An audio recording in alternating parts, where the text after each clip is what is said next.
Story I heard about myself. This one happened in high school. We had this teacher in high school whose kid went to our high school. His name was Mr. McNamara, and his son Jake McNamara went to our high school. He was a sophomore when I was a senior, so he was 2 years behind me. And Mr. McNamara was an asshole.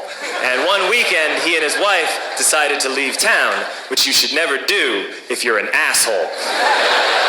And Jake McNamara decided to throw a party at the teacher's house. Hooray! And everyone around town heard about it, and we all got up individually and thought, okay, let's go over there and destroy the place. I walked into this party, everyone I had ever met was there, and everyone was drinking like it was the end of the world. People were drinking like it was the Civil War and a doctor was coming to saw our legs off. It was totally unsupervised. We were like dogs without horses. We were running wild.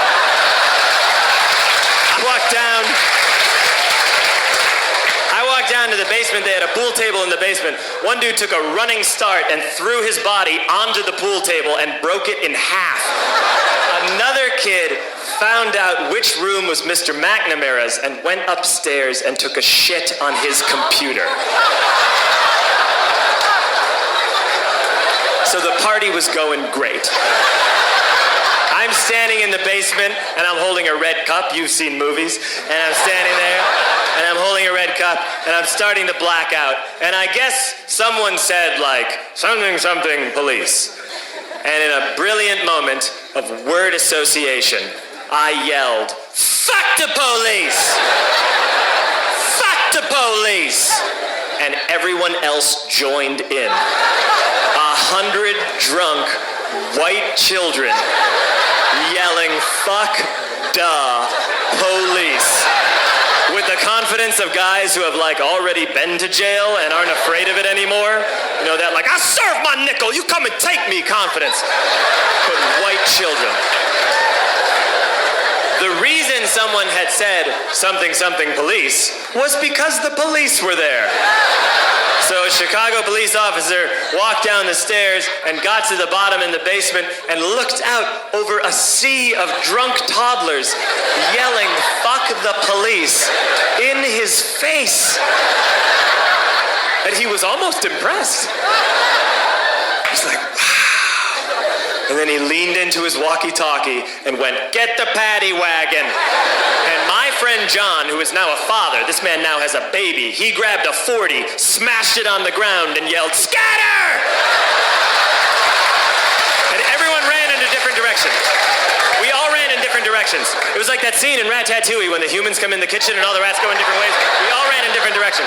I ran into the laundry room and I jumped up on the washing machine and I crawled out through a window into the backyard, and now I'm running through the backyard and there was this big chain link fence and I thought, I've never climbed a fence that high before. And then I woke up at home.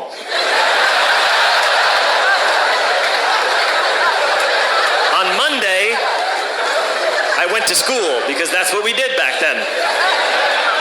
And I'm walking into the school building, and who do I see but Jake McNamara? And he says to me, hey, were you at my party on Saturday? And I said, no. You know, like a liar. And he said, things got really out of hand. Someone broke the pool table. Someone took a shit on my dad's computer. But the worst thing, he says, the worst thing is that someone stole these old antique photos of my grandmother, and my parents are freaking out about it. And I had that thought that only blackout drunks and Steve Urkel can have.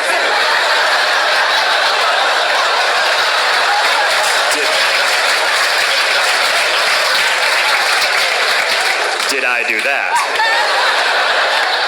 I figured no, I wouldn't have done that. But I was never sure until 2 years later. Relax. Video games with this kid named Alex that we also went to high school with. 2 years later, we've graduated by now. We're playing video games for a couple hours, and then Alex says to me, hey, come here, I want to show you something. And he takes me into his bedroom, and then he takes me into a side room off of his bedroom. Never a good thing to have. He shows me a tiny room that is covered wall to wall in stolen antique photos from different people's parties over the years.